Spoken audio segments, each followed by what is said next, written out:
जन चुनाव लड़ रहे हैं, लेकिन नहीं जीतेंगे, गारंटी मैं दे रहा हूँ। अगर जीत जाए तो मैं अपनी मुंडी मुड़ करवा दूंगा, लेकिन जीतेंगी बहना। बीएसपी जिंदाबाद जिंदाबाद।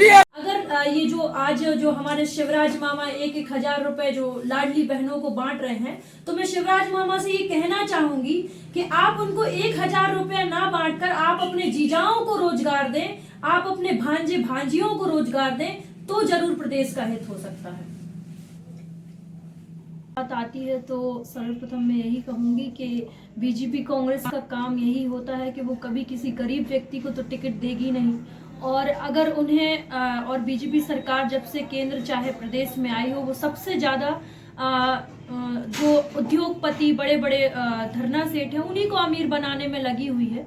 तो इसीलिए अब हम लोग तो क्या है कि एक युवा पीढ़ी है, तो अब हम लोग जितना मेहनत संघर्ष कर सकते हैं उस मेहनत संघर्ष से ही उन धरना सेठों को हम चुनौती देंगे।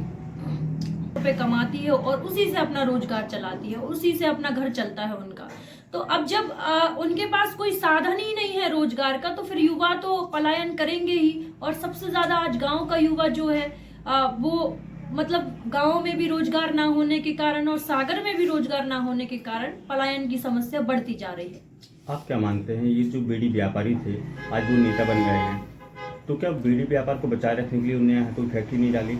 सर बिल्कुल सही बोला आपने, क्योंकि क्या है कि कई धरना सेठ ऐसे हैं कि सिर्फ वो अपने बिजनेस बचाने के लिए, आज अगर हम कहें कि राठौर की बीड़ी उद्योग चल रहा है तो उन्होंने अपने बीड़ी उद्योग को बचाने के लिए, चूंकि आज हमारा जो बहुजन समाज है सबसे ज्यादा सागर में बीड़ी बनाने का कार्य करता है, जो हमारी महिलाएं हैं वो समाज में बीड़ी बनाने का कार्य करती हैं, और अगर उनके उद्योग धंधे बंद हो जाते और अगर कोई बड़ी फैक्ट्री खुल जाती, इसी वजह से उन्होंने जो आप अपने जीजाओं को रोजगार दें, आप अपने भांजे भांजियों को रोजगार दें, तो जरूर प्रदेश का हित हो सकता है।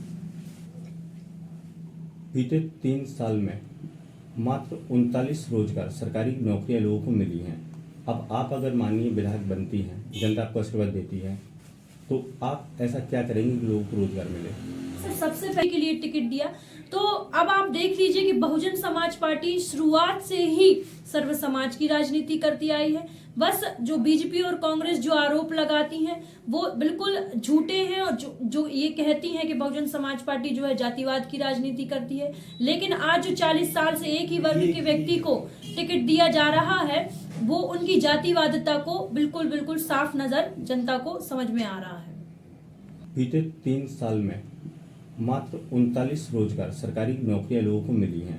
अब आप अगर माननीय विधायक बनती हैं, जनता आपको आशीर्वाद देती है, तो आप ऐसा क्या करेंगे कि लोगों को रोजगार मिले? सर सबसे पहले तो सागर में जो है कि रोजगार की कमी इसलिए है क्योंकि कोई बड़ी फैक्ट्री नहीं है, कंपनी नहीं है। तो हमारा सबसे पहला प्रयास यही रहेगा सागर में कि हम बाहर से कोई बड़ी फैक्ट्री यहाँ पर लेकर आए, सागर में कोई उद्योग। सिर्फ और सिर्फ एक ही वर्ग जो है सागर में राज कर रहा है, शासन कर रहा है। तो मैं बस जनता से यही कहूंगी कि अब इस बार जनता जो है, अब कहते हैं कि बहुजन समाज पार्टी तीसरा विकल्प है, लेकिन मैं इस बार जनता से यह कहूंगी कि बहुजन समाज पार्टी जनता के लिए पहला विकल्प है कि आप बहुजन समाज पार्टी के लिए चुने और बीजेपी और कांग्रेस को सबक सिखाएं कि ये जो जातिवाद की राजनीति कर रही है, इनकी जातिवाद की राजनीति को खत्म किया जा सके।